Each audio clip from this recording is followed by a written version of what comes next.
Hello, Education 321 Foundations of Reading students. Welcome to Week 11, Fluency Instruction. This week we are going to focus and dig deep into Chapter 10, which is Fluency Instruction, and we are also going to explore the impact reading aloud has on fluency and the love of reading. How can reading fluency be improved to increase reading comprehension? This week, we're really going to build that bridge between all of the learning from the pillars of instruction that we've explored to the impact that fluency has on comprehension. We are going to be working just this week on fluency. So all of the assignments are due Sunday, November 4th. Typically, each of these modules have been 2 weeks in length, but this one will be 1 week. Please adjust your schedule and calendar to accommodate the due dates. What we're going to do is work on a KWLA, graphic organizer. So we're going to shake up our note-taking this week. And so what I would like for you to do right now, if you have not downloaded and opened up your KWL, could you please stop this recording and open up this KWLA and then complete the K and the W aspect before you begin your reading and before you listen to this PowerPoint. The K represents what you know about fluency, and the W really gives you an opportunity to use your critical thinking strategies or skills and frame questions regarding what you want or need to know prior to learning about it. So please complete that brain dump and take a peek at the rubric and complete K and W, and then join us. Our reading assignment will be to read our fluency instruction from our source book, and we need to do the intro piece, and then we also need to read chapter 10 in its entirety. After you're done listening to this PowerPoint and critically reading, you may complete parts L and A, the what I learned and how I will apply. And more information about the application piece will be in this PowerPoint. But you may even elect to take notes with your reading and this PowerPoint to fulfill the learning piece of the KWLA.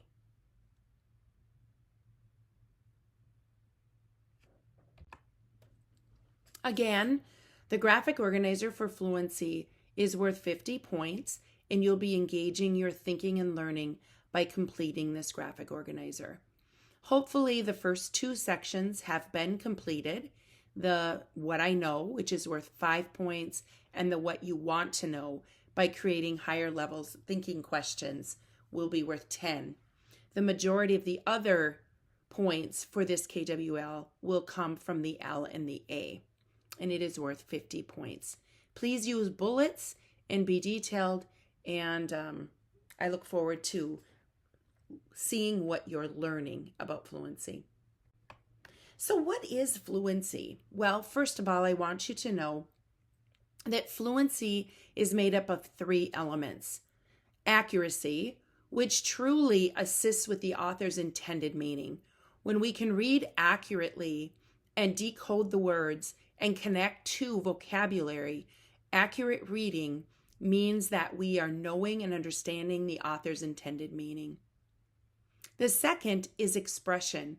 This is also known as prosody, and expression is really knowing and understanding when to pause and when to read slower and when to read faster. And basically it is using what you know about the listening language comprehension aspect of oral language to apply to reading aloud and for enjoyment, because we always want a conversation running in our mind when we're reading. And then at a reasonable rate is really measured when we're reading at our instructional level. And it does not always necessarily mean you're reading really fast, because we all know that if you read really, really fast and people aren't even able to understand you, that you are not able to be successful. So it's understanding the correct rate. So having these three abilities connects strongly to reading comprehension. In fact, fluent readers enjoy their reading experiences more than non-fluent readers, and they receive more positive reactions from peers. So this is a quote that I found from a text, and I found it to be powerful. It seems like duh, but truly think about what happens when you're good at something. You desire to do that activity more. So let's really zoom in on accuracy. Readers who can easily and rapidly recognize words can devote their attention to comprehending the text. So readers who have difficulty with word recognition will also have difficulty comprehending the text.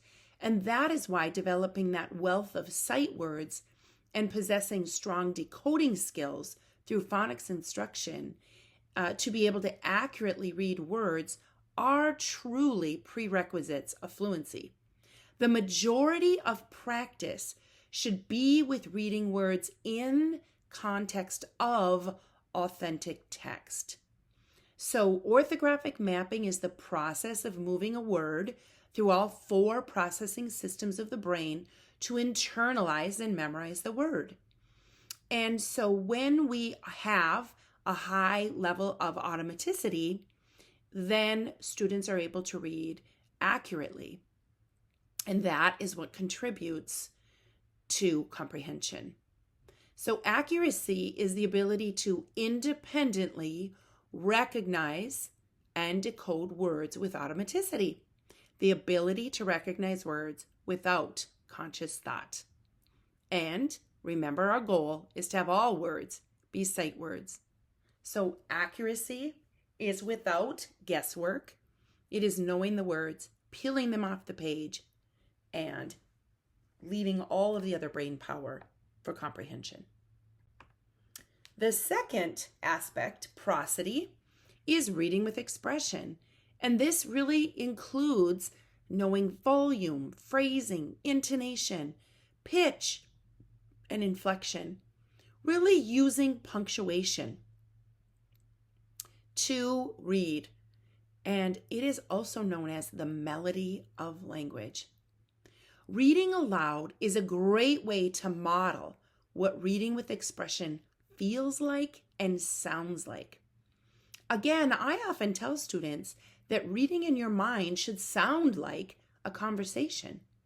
Try to read like you're having a conversation and allow the characters to have their own voice.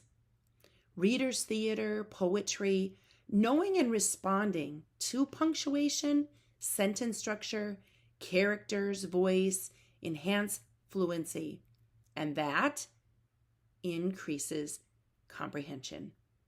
So really provide multiple opportunities for echo reading and repeated readings. Maybe even consider using a joke book. Reading rate refers to the speed at which the text is read. Often in the primary grades, you can anticipate some robot reading. That is natural. It is hard work to read. And reading fluently is the result of strategic reading. So understand that there is going to be a stage where there is robotic reading and it is feeling a little more choppy. Reading rate is always expressed in words correct per minute. So fluency assessments last 60 seconds. And the words correct per minute, WCPM is the acronym for reading rates expression. Faster readers comprehend better than those who read slower. So robotic reading all of the energy and all of the emphasis is placed on trying to peel those words off the page. And when that happens, comprehension is often lost. Students who can intentionally adjust their rate based on the purpose or the genre of the text also comprehend better.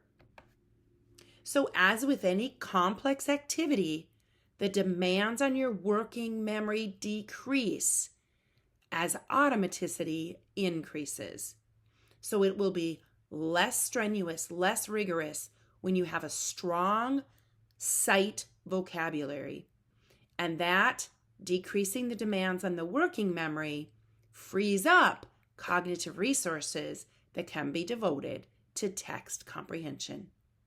Remember that comprehension is the goal and the result of reading. It is our purpose. And all of fluency is enhanced because of all the components that we have built upon from this course. Providing multiple genre for students to read is also really important. Be cognizant of instructional reading levels when measuring fluency. And although accuracy, rate, and fluency are all components of fluency, they overlap and should not be assessed separately.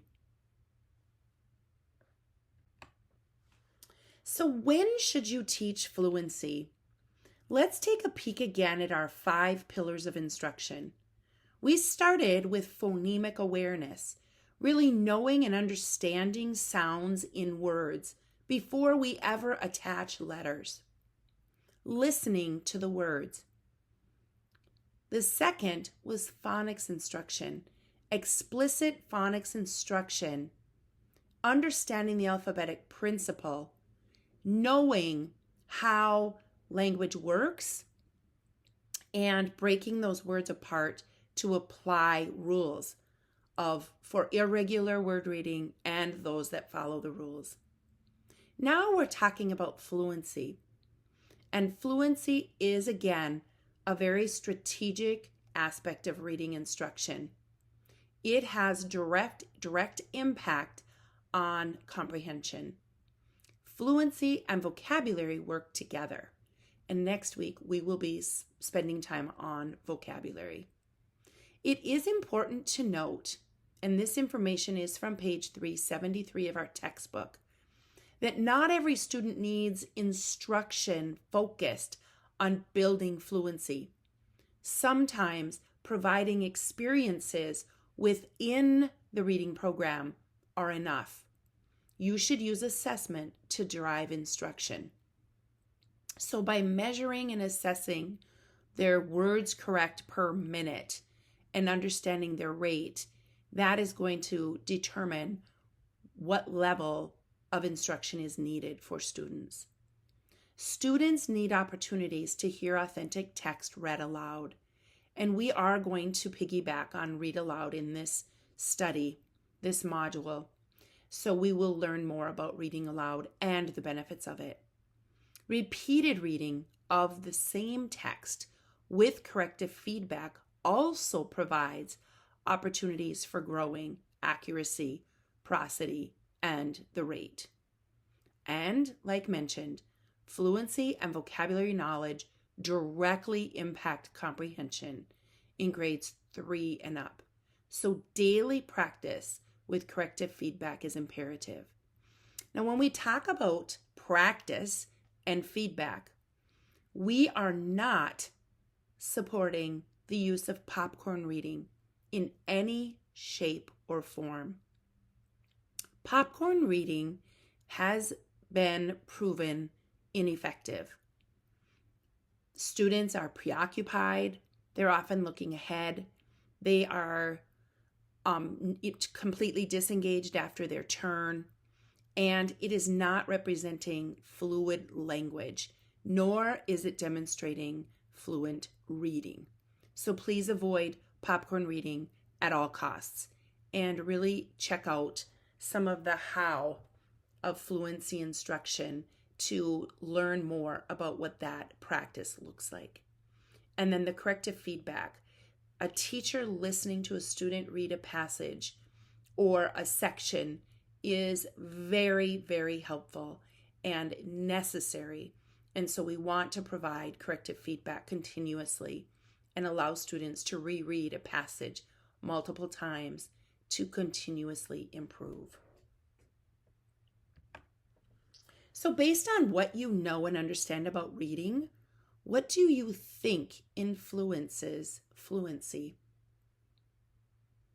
Jot down 5 influencers on fluent reading. What impact do these influences have, and what are they? So you may pause the video and jot down those 5 influencers on fluent reading. Just take a guess. All right, are you ready? Here they are. Fluency influences include automaticity. If a student has a large sight vocabulary and they are able to read with automaticity, that is going to impact reading fluency. So that also feeds into speed and accuracy of decoding. There are some words that are not sight words and they still need to be decoded. That is where the application of phonics and alphabetic principle contribute. And of course, their knowledge of phonemic awareness. But the speed and the accuracy with which they can decode also impacts fluency. So we have the words they know, the words that they need to decode. That takes care of 2 influences. The third is the student's ability to think about thinking, to be aware of the purpose for what they're doing, the purpose of reading, the knowledge of the genre. So my question is, have you ever read something top to bottom, page after page, and you realize that while you were reading, decoding, peeling the words right off the page, your metacognition or your thinking of the context in which you were reading was not in check.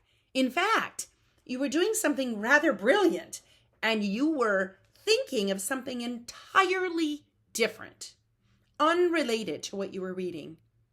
In fact, you were daydreaming. Even though it looked like you were reading, your brain was not engaged with the characters, the plot, the setting, or the content and purpose for which you were reading. That is metacognition, the ability to be aware of when you're focused. So that is a really powerful influencer of fluency. Because if you know your purpose and you're engaged in the reading, you're probably going to also have prosody. The 4th influencer is the motivation and engagement for reading. We have all had an opportunity to meet someone, perhaps it's yourself, that is not too excited about reading. I mean, you're planning to be a teacher. You have to read all the time to acquire knowledge. But it is not entertaining for you. Therefore, your motivation and your metacognition often suffer. And so the 4th influencer is personal motivation and engagement for reading. Very important to empower students to want to read. Therefore, we need to find the right text for them at the right reading level. We need to provide the kind of feedback and support and possibly repeated text so that they can increase their ability to read well, because we never want to do something we're not good at.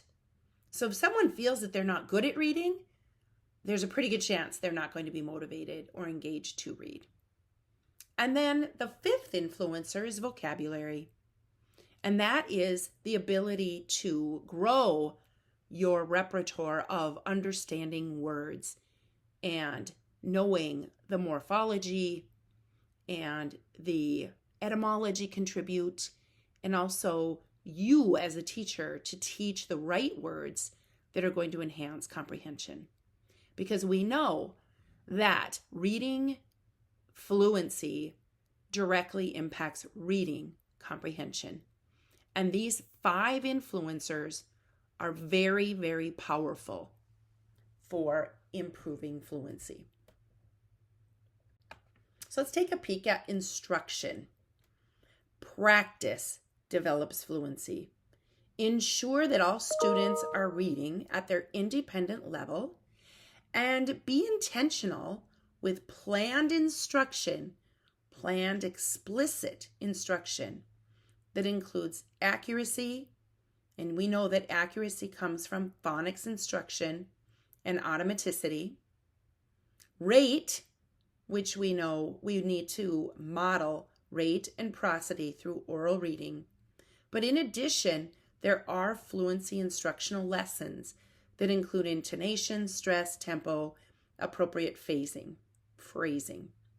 So turn and talk to yourself. What needs to be included in instructional strategies that impacts accuracy and prosody? And I may or may not have just given all those answers away. So let's talk about reading levels. We've referenced independent reading level, but there are 3 distinct reading levels that you need to be aware of that every single child has. First is independent level. Notice that I have this in yellow. It's very important that a student is monitored with their independent reading level, that they don't just bounce from book to book to book, and that in their independent reading, they are not reading books that are too difficult or that they're not engaged or motivated to read. I used to call students that jumped from book to book and never ever read it cover to cover abandonitis, that they just would read and abandon, or have 4 or 5 books and not really be passionate about finishing any of them. So the independent level is the book level that is relatively easy for the student to read and should be read at that 95% word accuracy. Depending on the grade level, I used to go to the library with students and have them choose their books. And then they would open up the book randomly to any page, read that page, and see if 5 or less words tripped them up. So we did the 5-finger check. You as a teacher have the power to use fluency assessments to determine their reading levels. And sometimes when we do standardized tests, there's a Lexile level that can be given through a MAP assessment, and that can also guide independent reading levels. So there's some caution with knowing the student's independent level and making sure that you explicitly empower students to find books that are not too difficult for them. Instructional level is the level in which we want to use for instructing. So when we are listening to students read, we are doing a small group instruction, we want to use texts that are at their instructional level. These books are a little bit challenging, but manageable for the reader with the help of the teacher. And these should be 90 to 94% word accuracy. So it's a little bit of a lower level of accuracy. We want to avoid at all costs the frustration level. When text is too difficult for a student, even with the help of a teacher, there is little to no benefit reading it. And so it's best to read the words for the student so that they can continue on without continuously trying to decode word after word after word. The frustration level is too difficult and does not help with instruction or independent reading. This is just a little tip that I was taught and often use with students. We all know that students use their fingers sometimes to track when they're reading. Well, a note card reading is actually another strategy, and it allows your hand to not be in the way so that you can fluently move from one line to the next.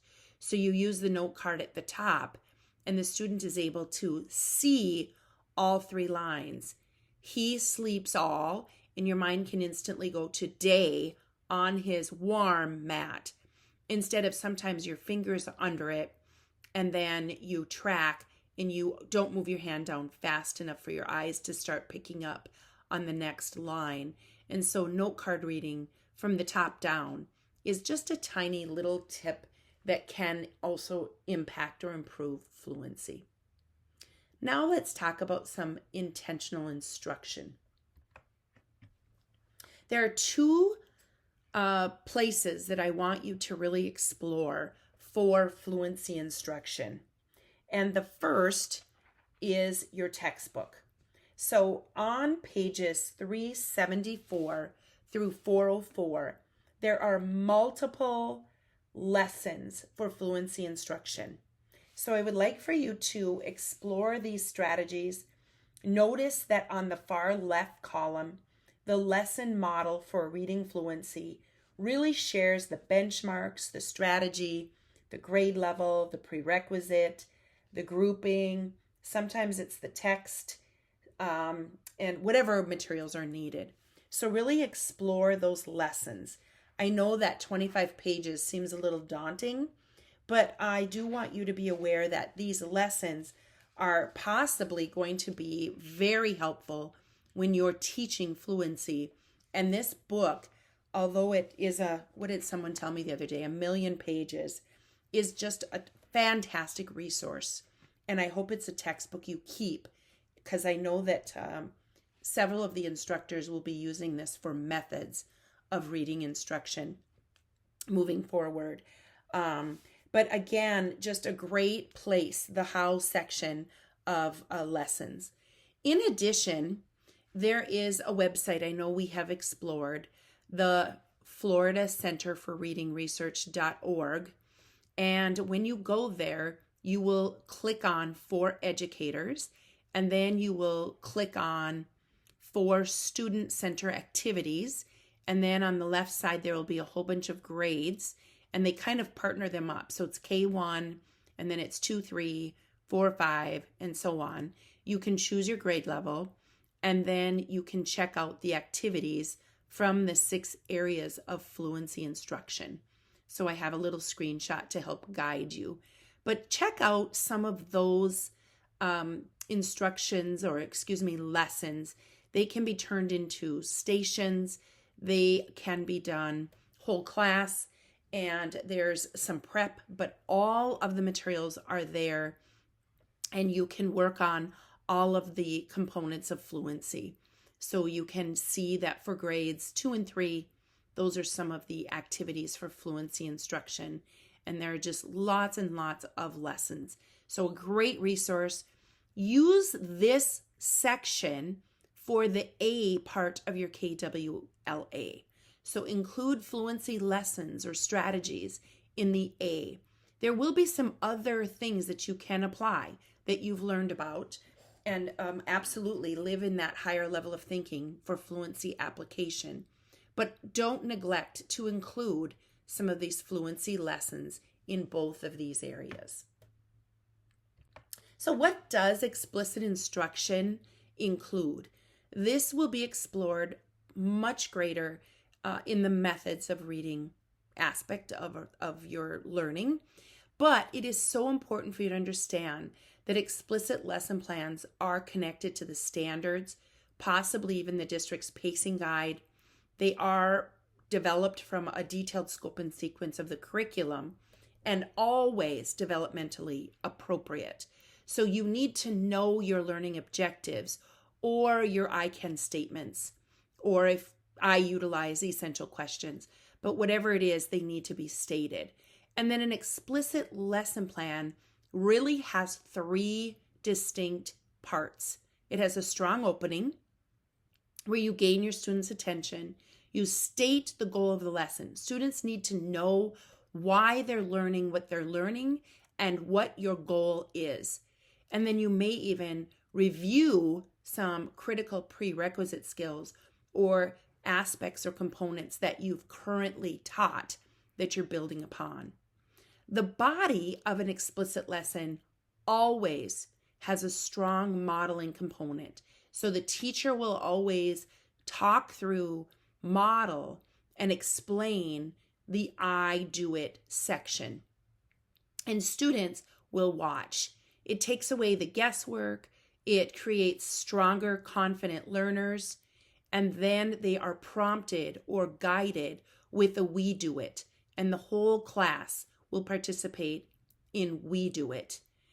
And then you may use the unprompted practice of you do it. And that is the individual aspect of it. Sometimes this includes reviewing with a game. Maybe it's a worksheet. But too often we give students a worksheet and we think that is the explicit lesson plan, but it is not.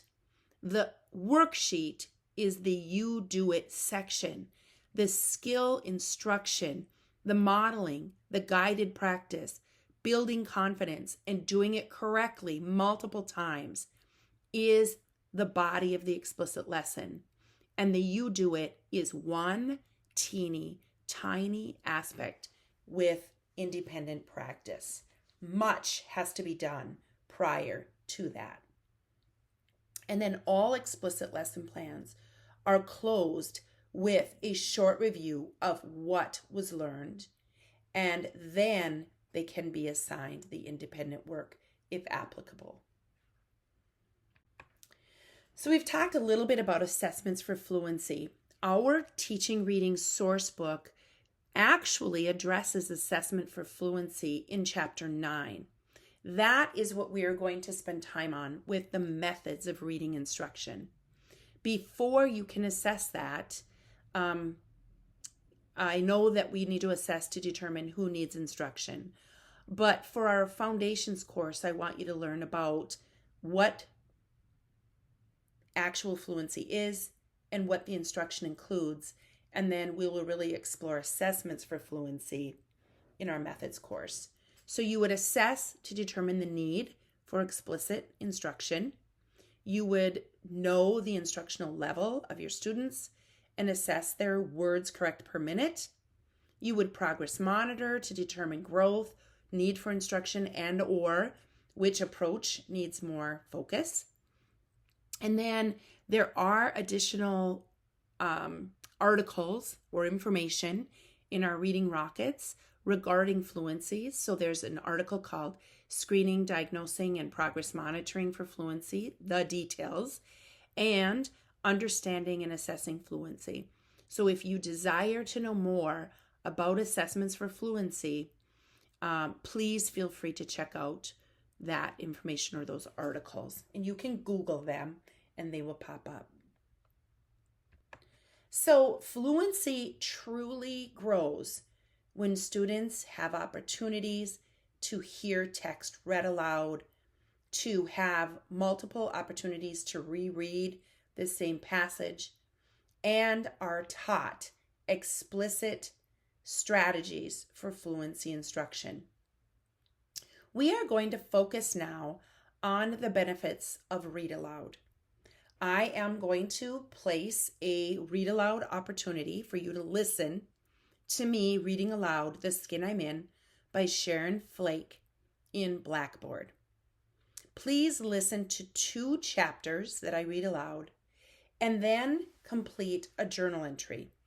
More information will be in Blackboard. Why is read aloud so important? Students must be read aloud to. It is often the first experience to authentic text, especially with the concentrated use of decodables. It is an opportunity to teach explicit comprehension when students are growing their reading abilities, again with decodable text. Decodable text is not rich with character, plot, and setting. But authentic texts that are read aloud are. Reading aloud is explicit modeling with the right rate, with accurate reading, and with the right expression. In addition, reading aloud grows vocabulary and teaches comprehension, critical thinking, monitoring, asking questions. And it is applying decoding, practicing automaticity, and the benefits of reading aloud are all aligned to the 5 pillars of reading. So in addition, reading aloud promotes class unity. I carefully selected books that I had read previously to build and grow our class as a family. We often talked about the characters in the books, the read aloud, as they were part of our lives. So reading aloud truly promotes class unity. When I read aloud every day after lunch, the students could not wait for that opportunity to listen, to learn, and to hear me read. How about you? Do you remember books that your teachers read aloud? It is so valuable. In addition to building a class unity and a bond, reading aloud develops strong vocabulary. And it grows the listening language comprehension, the top part of Scarborough's rope. Fluency is built upon both decoding and listening language comprehension. So we cannot neglect reading aloud to grow that piece of Scarborough's rope. Reading aloud strengthens thinking power. So often our students are in front of a screen. They are using screens for so many aspects of the school day. But when we read aloud, it strengthens the thinking power and grows attention span. Reading aloud builds connections between the spoken and the written word and models prosody. It provides a safe way of exploring strong emotions and world experiences. I used to read aloud a book called Petey by Ben Mickelson. Never could I read that whole book without stopping to dry my tears, to regain my composure so that I could read aloud. The students saw me as a human, as a person. We together learned about Petey. We met friends. We said goodbye to friends. We learned about the world and people. We learned about disabilities and acceptance of others. We celebrated by having a Petey party afterwards. Truly, reading aloud to your students exposes students to emotions, experiences. It is pure enjoyment. And reading aloud as a whole class sets the stage for future assignments. I often modeled and set up journal writing. We wrote our journals together. I modeled what it looks like and sounds like.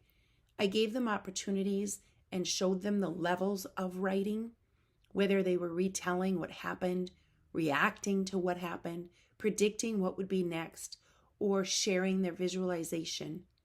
Students understood when they did their literature circles what journal writing looked like and sounded like. Reading aloud is just so valuable. One of the major differences between good and poor readers is the amount of time they spend reading independently. Many studies have found a strong relationship between reading ability and how much a student reads for pleasure. If you read aloud, you're going to give students pure pleasure. Hopefully, that will grow their desire to read independently, and that is going to grow their ability. Maybe you've heard of the Matthew effect, where those that read well continue to get better, and those that don't read well don't. And so we want to provide as many opportunities as we can for students to feel the pleasure of reading and to improve their reading ability. There are many strategies for promoting fluency. Check out the methods of repeated oral reading on page 365 to gain a little more understanding of that. The assignments for week 4 that are due November 4th, 1 week, include the KWLA. So please use that as your note-taking sheet and make sure that you are exploring the FCRR and the How section of our textbook. In addition, listen to the read aloud, the PowerPoint read aloud, and complete a journal entry for The Skin I'm In by Sharon Flake.